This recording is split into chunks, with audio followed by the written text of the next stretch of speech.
खबर पर नजर है हमारी। हमारे चैनल को सब्सक्राइब करें और बेल आइकन दबाएं।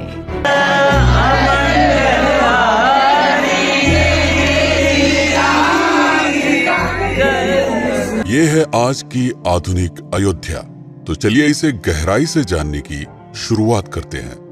बस अड्डा। राम मंदिर से 7 किलोमीटर की दूरी पर 14 बीघा जमीन पर 219 करोड़ की लागत से लखनऊ हाईवे पर नया बस अड्डा बनकर तैयार है। Railway station. मंदिर से 1 किलोमीटर की दूरी पर 240 करोड़ रुपए में नया रेलवे स्टेशन डिजाइन किया गया है। भविष्य में अयोध्या से दिल्ली, मुंबई, चेन्नई, बेंगलोर, पुणे, कोलकाता, नागपुर, लखनऊ और जम्मू जैसे शहरों के लिए विशेष रेलगाड़ियां चलाई जाएंगी।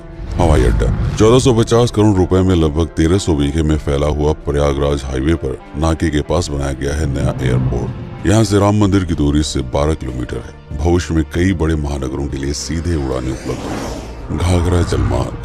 अगर आपके पास अपनी खुद की मोटर बोट है तो छपरा से घाघरा यानी सरयू नदी की सैर करते हुए लगभग 300 किलोमीटर नदी में चलकर भी अयोध्या पहुंच सकते हैं। भविष्य में इस रूट के लिए भी मोटर बोट चलाए जाने का प्रस्ताव है। राम मंदिर।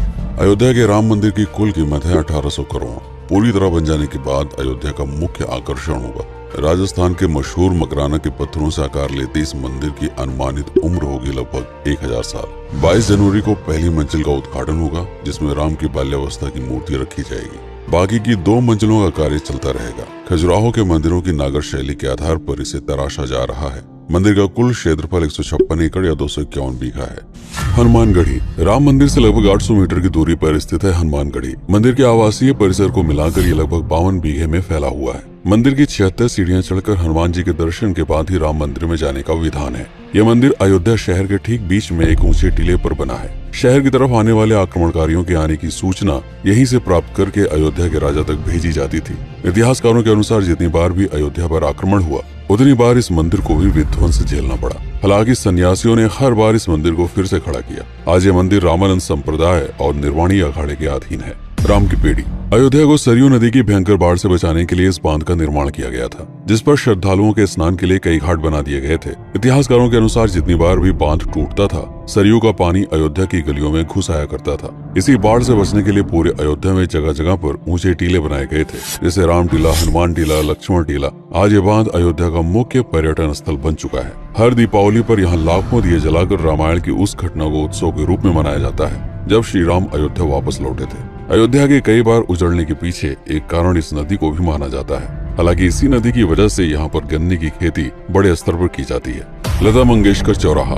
नया घाट और बस स्टैंड के पास ही अयोध्या का मुख्य चौराहा 6.7 करोड़ रुपए में बनकर तैयार हुआ है। पद्मश्री से सम्मानित राम सुथार जी ने 2 माह के कठिन परिश्रम के बाद इस 40 फीट लंबी वीणा को आकार दिया। 14 टन की इस वीणा को लता जी के स्मृति चिन्ह के रूप में यहाँ पर लगाया गया है। इसीलिए इसका नाम नया घाट चौराहे से बदलकर लता मंगेशकर चौराहा कर दिया गया है। धर्मपथ। नया घाट से कुछ पहले सड़क के दोनों तरफ 30 फीट ऊंचे 40 सूर्य स्तंभ लगाए गए हैं, जिसे धर्मपथ का नाम दिया गया है, जो श्री राम के राजकुल सूर्यवंश का प्रतीक है। दशरथ समाधि स्थल। नए बस अड्डे के बगल से एक पतली रोड कछार से आगे बढ़ते हुए लगभग 12 किलोमीटर दूर ले आती है दशरथ समाधि स्थल, जो बिलहर घाट पर मौजूद है, जिसके बारे में मान्यता है कि यहाँ पर राजा दशरथ का दाह संस्कार हुआ था। राम मंदिर के साथ ही इस जगह को भी पर्यटन स्थल के रूप में विकसित किए जाने की योजना पर कार्य चल रहा है। भरत कुंड। अयोध्या से 15 किलोमीटर दूर है नंदीग्राम। यहाँ मौजूद तालाब को भरत कुंड कहते हैं। मान्यता है कि इसी जगह से भरत ने पूरे अयोध्या का राज कार्य संचालित किया था। पर्यटकों के लिए इस स्थान को भी विकसित किया जाएगा। गुप्तार घाट। राम की बेड़ी से सरयू नदी के किनारे चलते हुए 10 किलोमीटर दूर स्थित है गुप्तार घाट। ये कैंट एरिया में पड़ता है। इस जगह को श्री राम के जल समाधि के रूप में महत्व दिया जाता है। इसके अलावा अयोध्या नगर में हर गली में कई विशेष मंदिर हैं, जिनकी अपनी मान्यताएं हैं, कथाएं हैं, विशेषताएं हैं। पूरी तरह से विकसित हो जाने के बाद नई अयोध्या को पूरी तरह से जानने के लिए, इसका आनंद लेने के लिए कम से कम 3 दिनों तक यहाँ रुकने की आवश्यकता है। देश विदेश से ज्यादातर पर्यटक भारत आते हैं उत्तर प्रदेश में आगरे का ताजमहल देखने और प्राचीन नगर काशी और सारनाथ घूमने। प्रश्न ये है कि अयोध्या घूमने और श्री राम का मंदिर देखने के लिए भला विदेशी क्यों आएंगे? और इसका कारण है भारत में लिखी गई राम कथा की सबसे पहली और प्राचीन पुस्तक रामायण। भारत में रामायण के अलावा कंबोडिया में रीमकेर, थाईलैंड में रामकियन, जो कि वहाँ की राष्ट्रीय पुस्तक है, इंडोनेशिया में ककनिक, नेपाल में भानुभक्त रामायण जैसी पुस्तकों में वाल्मीकि की रामकथा से प्रेरणा लेकर इसे अपने अपने देश की संस्कृत के हिसाब से फिर से लिखा गया है। पात्रों के नाम कुछ नई घटनाओं के अलावा मूल राम कथा सभी में एक जैसी है। इसके अलावा भारत में ही राम कथा को लेकर संस्कृत में 7 संस्करण, हिंदी में 3 संस्करण, गुजराती में 47, उड़िया में 14, तेलुगु में 5, कन्नड़ में 4 और अन्य भाषाओं में लगभग 17 संस्करण मौजूद है। इसके अलावा लिखे गए नाटक, कविताएं आदि को भी अगर मिला दिया जाए तो इस दुनिया में 300 से अधिक तरह से राम कथाएं बार बार लिखी गई हैं। इन सभी राम कथाओं पर कई विशेषज्ञों ने समय समय पर अध्ययन किया और अपने विचार दिए। Father Camille Bulcke, Hermann Jacobi, Wendy Doniger, Edward अल खर्रर, Alf Hiltebeitel, Paula Richman, Aubrey Menen, Ramesh Menon, Radha Vishwanath, Shantanu Gupta, Meenakshi Jain, Lala Sitaram, Swami Gyanananda Saraswati जैसे कई लोगों ने समय समय पर राम कथा को लेकर गहन शोध किया और इसमें छिपे हुए मूल कथा के साथ ही इसके इतिहास को समझने का प्रयास भी किया। राम कथा थी कौशल प्रदेश के द्वारा किष्किंधा और लंका पर विजय प्राप्त करने की पहली बार एक अखंड भारत के निर्माण की। रामायण महत्वपूर्ण इसलिए हो जाता है क्योंकि ये अखंड भारत युद्ध से अधिक व्यक्ति के आदर्शों, सूझबूझ, मित्रता जैसे गुणों से स्थापित हुआ।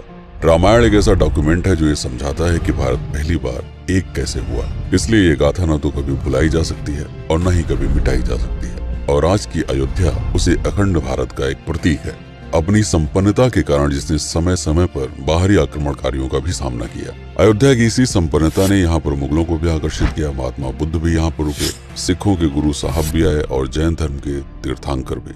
सिर्फ आए ही नहीं बल्कि उनके अनुयायी यहीं पर बसते चले गए। अयोध्या कितनी बार बसी, कितनी बार उजड़ी, इसके बारे में बहुत अधिक प्रमाण उपलब्ध नहीं है। सूर्यवंश के पतन के साथ ही अयोध्या का भी पतन होता रहा। बीच में कई सौ सालों तक अयोध्या मानो विलुप्त सी हो गई। इसका कारण क्या था, इसका कोई प्रमाण नहीं है। अयोध्या को फिर से खोजकर उसे स्थापित करने में बार बार राजा विक्रमादित्य का नाम आता है, लेकिन विक्रमादित्य एक उपाधि है जिसे कई राजाओं को दिया गया था। तो ये कहना मुश्किल है कि किस कालखंड के कौन से राजा ने ये कार्य किया।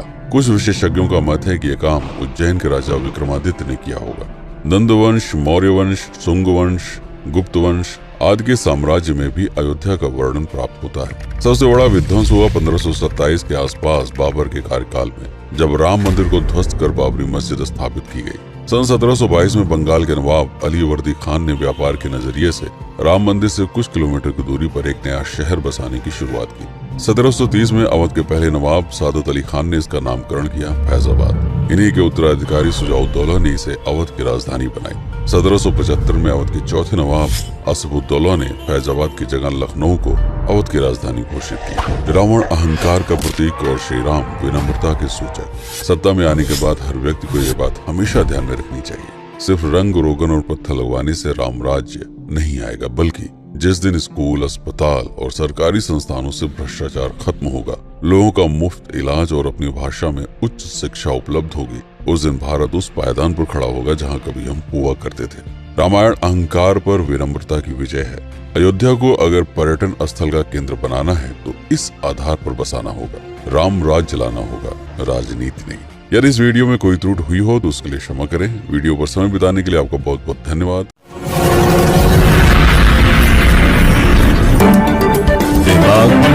बॉलीवुड खबरें, हर खबर पर नजर है हमारी। हमारे चैनल को सब्सक्राइब करें और बेल आइकन दबाएं।